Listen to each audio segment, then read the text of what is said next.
Hey, let's talk about Squibb Creek Falls Trail.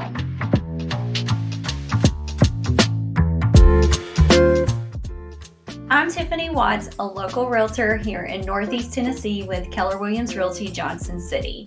I'm going to talk about my hike on Squibb Creek Falls Trail. So first of all, we actually kind of had a hard time finding the entrance to the trail. If you're using the Maps app on your phone, it may lead you astray.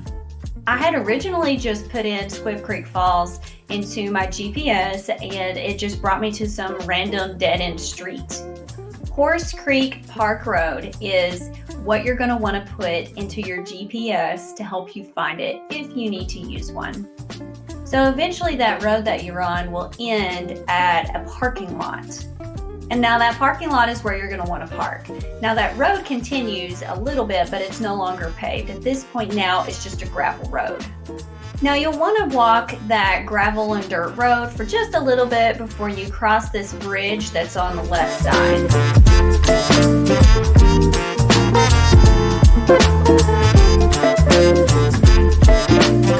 Now before I went on the trail, I actually downloaded the All Trails app and I screenshot some of the directions because you're going to want to have to follow those directions.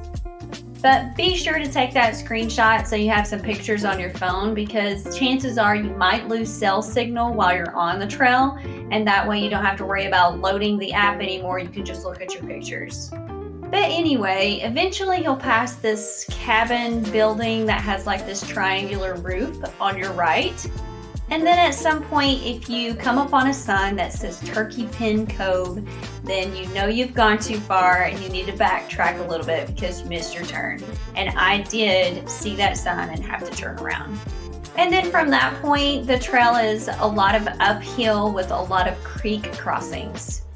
I think we ended up crossing the creek like at least 15 times throughout the whole entire trail. And you will likely get your shoes wet. The path ranges from very rocky, wet, slick, a very narrow path with weeds on each side. So you're going to want to watch out for poison ivy, ticks, and snakes. Luckily, we didn't see any snakes, but we did see quite a bit of centipedes and millipedes. We also decided to bring our dog along with us since they are allowed, but just know they're supposed to be on a leash if you do bring them. The trail wasn't too busy, though we did pass a few other hikers. This hike is definitely a moderate trail. It is not easy. So when you do finally make the just over 2 miles hike to the top, it is very nice.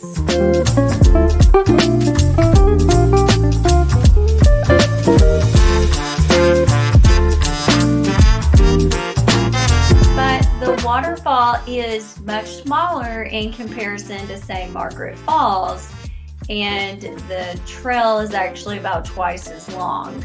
It took my family about 2 hours to make it to the top and about 1 hour to make it back down. We did stop about 3 to 4 times on the way up just to take a breather, and during that time was also the time my 13-year-old begged for us to turn around and go back down. I would rank this trail probably a 6 out of 10. Like my 7-year-old said when we made it to the top of the trail, he looked around and said, "Well, that wasn't worth it." If you'd like to see more videos about Northeast Tennessee, please consider subscribing. Thanks for watching.